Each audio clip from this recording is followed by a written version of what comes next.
Let's jump right into this explainer. Today, we are tearing down the way most of us train and digging into a real fitness masterclass. The whole theme here is structure over instinct, because, let's be real, almost everything you might be doing in the gym right now could actually be a complete waste of time.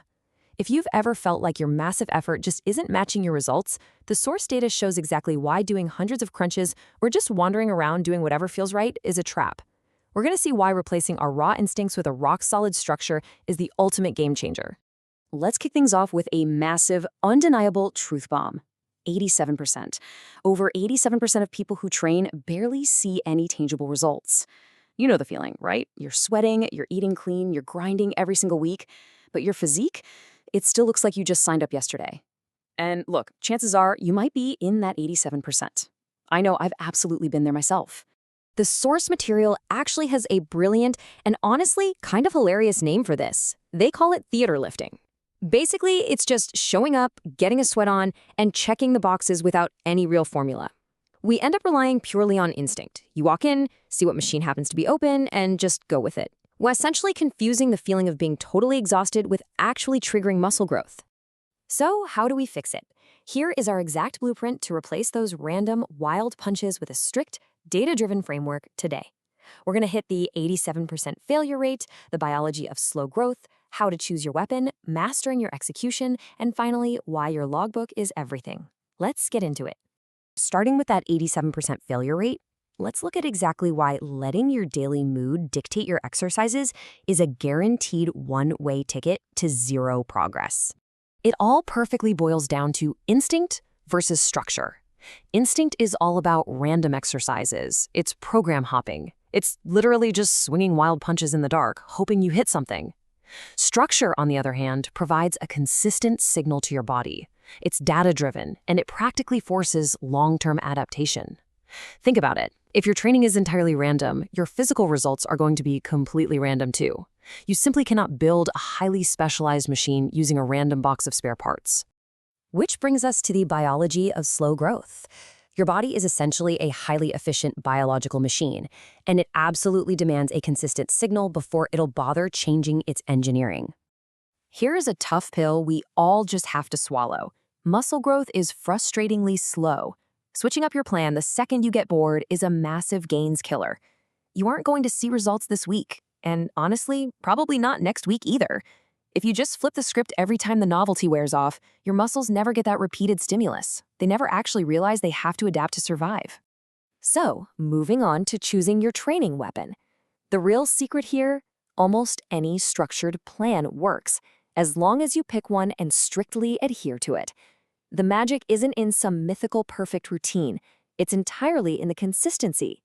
You could choose the raw, gravity-driven grind of calisthenics. This is basically playing on hard mode, right? Because you're lifting your entire 50 to 100 kilo body weight right from day one, but it gives you incredible functional body control. Or you could choose the gym. That's kind of beginner heaven, since you can start with a tiny 2-kilo dumbbell to get the form down, and it gives you maximum muscle size and precise isolation. Whatever your vibe is, pick your weapon and lock it in. Once you've got your weapon, you need your structure. You could run a full body routine to hit every muscle frequently. You could do a push-pull leg split, which beautifully organizes your movements by function. Or, even the classic bro split. Hitting one muscle a day works perfectly fine if you have the discipline for it. Again, don't obsess over finding the perfect plan among these three. The secret is knowing ahead of time exactly which exercises, sets, reps, and rest periods you're going to hit. No more wandering around just waiting for a bench to open up. All right, let's talk execution, or mastering the tutorial. Because structure doesn't just apply to your weekly schedule, it applies directly to your physical form. You simply can't build a crazy physique by flailing around like a noodle. Enter the golden rule of form, the 10-rep rule. 10 reps with absolutely perfect form and a lighter weight will literally always build more muscle than 10 sloppy, jerky reps with way too much weight. You've got to leave your ego at the door. Perfect execution is the only way to give your muscles a true growth signal. If your lifting form looks like one of those wacky waving inflatable tube men, you aren't training the muscle. You're just feeding your ego and openly inviting an injury. Let's break down some critical mistakes that are absolutely ruining the basics. First, falling in love with a stopwatch. If you care more about outlasting the timer than keeping actual tension on the muscle, you're missing the point. Next, flaring your elbows at 90 degrees. This puts your shoulder joints in an incredibly vulnerable spot. And sagging your hips. That just means your core has completely clocked out for the day. We've got to fix these right now before your plank turns into nap time or you totally crush your joints during a push-up.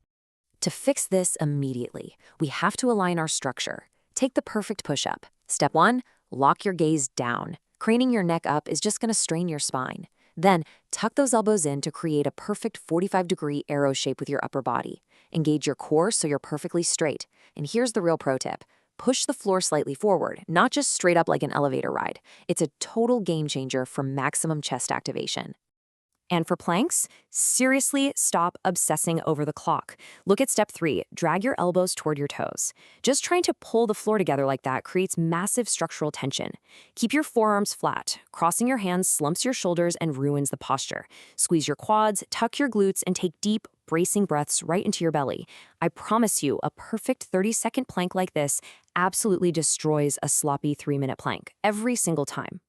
Okay, bringing it all together with your logbook and consistency. If you want to actually graduate from a total beginner to an elite lifter, we have to anchor everything we've talked about today with cold, hard data. I absolutely love this quote from the source material. Smart overload isn't about big jumps, it's about small wins. The numbers simply do not lie. Using a basic physical logbook, or honestly just the Notes app on your phone, is how you hunt for these tiny, measurable victories week after week. If your program has no structure and no tracking, you are literally just spinning your wheels. Here is how the magic happens. You just start stacking wins. You add one single rep, or you add 1 kilo. Maybe you just rest 10 seconds less. By tracking the data, you can safely chase those final 2 or 3 brutal grinding reps. That's the growth zone. That's where the muscle is actually forced to fight back and adapt. If you're leaving the gym feeling bouncy and fresh every day, I hate to say it, but you didn't trigger any growth. We need the logbook to force ourselves safely into that uncomfortable territory. Keep this all in perspective. Training hard for a week is super easy. A lot of people can even push through for a month or 2. But applying this rigid structure consistently for years, that is what makes mind-blowing results absolutely inevitable. That's the secret to separating a decent physique from that crazy armored titan look. All the perfect form and intensity in the world means nothing if you don't stick to your structure over the long haul. So, as you pack your bag and walk into your next workout, I want you to look at your routine and ask yourself one vital question. Are you actually training, or are you just checking boxes? Because the very second you leave your instincts at the door and fully commit to your structure is the exact second your real progress begins.